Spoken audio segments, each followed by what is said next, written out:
തീർച്ചയായിട്ടും അംഗീകരിക്കും. ഇതൊരു ജനാധിപത്യമായിട്ടുള്ളൊരു വിധിയാണ്. തീർച്ചയായിട്ടും അംഗീകരിക്കുന്നത്.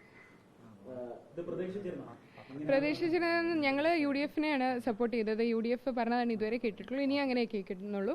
അപ്പം UDF നേതൃത്വം ഉള്ള അനുസരിച്ചാണ് ഞങ്ങൾ ഇതുവരെ പോയത്.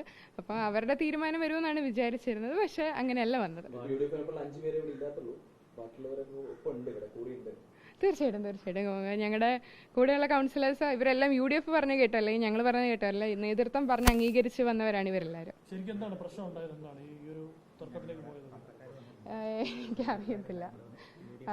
എനിക്കറിയില്ല. നേതൃത്വം പറഞ്ഞ് അനുസരിക്കാതെ എന്ന് പറഞ്ഞാൽ അത് വിപ്പ് ലംഘിച്ചാണ് കുറച്ച് കൗൺസിലേഴ്സ് പോയത്.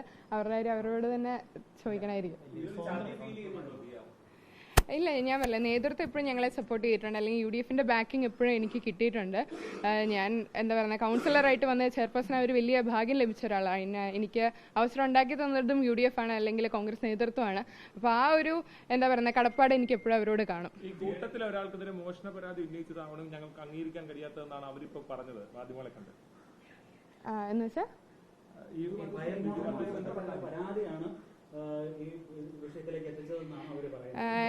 എന്നെ സംബന്ധിച്ചിടത്തോളം ഞാൻ പറയുകയാണെങ്കിൽ ചെയർപേഴ്സൺ എന്നതിൽ ഈ 6 മാസം ഒരു രീതിയിലുള്ള അഴിമതിയോ സ്വജനപക്ഷപാതമോ അല്ലെങ്കിൽ കൈക്കൂലിയോ പിൻവാതിൽ നിയമനമോ അല്ലെങ്കിൽ ഒരു എന്താ പറയുന്നത് ലോ തെറ്റിച്ചു എന്നോ അങ്ങനത്തെ ഒരു ആരോപണം പോലും ഞാൻ ഉണ്ടാക്കിയിട്ടില്ല. അതിന് ഞാൻ വളരെ പ്രൗഡായിട്ട് അഭിമാനത്തോടെ തന്നെ പറയാം.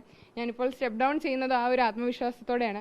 ജനങ്ങൾക്ക് വേണ്ടി എല്ലാം നന്മ ചെയ്തിട്ടുണ്ടെങ്കിൽ അല്ലെങ്കിൽ ഈ ഒരു പൊസിഷനോട് കൂറു പുലർത്താൻ സാധിച്ചിട്ടെന്നുള്ള ഉറപ്പോടെയാണ് ഞാൻ പോകുന്നത്. ബാക്കിയുള്ള അടിസ്ഥാനരഹിതമായിട്ടുള്ള കാര്യങ്ങൾക്കൊന്നും ഞാനിപ്പോൾ മറുപടി നൽകുന്നില്ല. എല്ലാം ഒരു രാഷ്ട്രീയ കളിയാണ്. സ്വാഭാവികമായിട്ട് ഇപ്പം നിങ്ങളെ എതിർത്തിരിക്കുന്ന 4 കോൺഗ്രസിന്റെ കൗൺസിലർമാരും മായ രാഹുലും നഗരസഭ ഉപാധ്യക്ഷയാണ്. അവരുടെ നീക്കം എന്തായിരിക്കും? അവർ ഈ കേരള കോൺഗ്രസുമായിട്ട് ചേർന്ന് ഒരു ഭരണം നടത്താനുള്ള ഒരു നീക്കമാണോ? അയ്യോ, എനിക്ക് അറിയില്ല. കാരണം ഞാൻ അതിന്റെ അല്ല. ഞാനിപ്പോൾ ഒരു കൗൺസിലറാണ്. അവരുടേതായിട്ടുള്ള തീരുമാനങ്ങൾ എനിക്ക് തോന്നുന്നു അവർ തന്നെയാണ് ഇതുവരെ തീരുമാനം എടുത്തിട്ടുള്ളത്. അത് അവരോട് തന്നെ ചോദിക്കണമായിരിക്കും.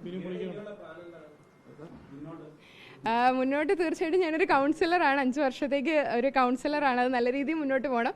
തീർച്ചയായിട്ടും എൻ്റെ പഠനം കണ്ടിന്യൂ ചെയ്യണം, എക്സാമൊക്കെ എഴുതണം. അപ്പോൾ അങ്ങനത്തെ പ്ലാൻസൊക്കെയാണ് ഇപ്പോൾ നിലവിലുള്ളത്.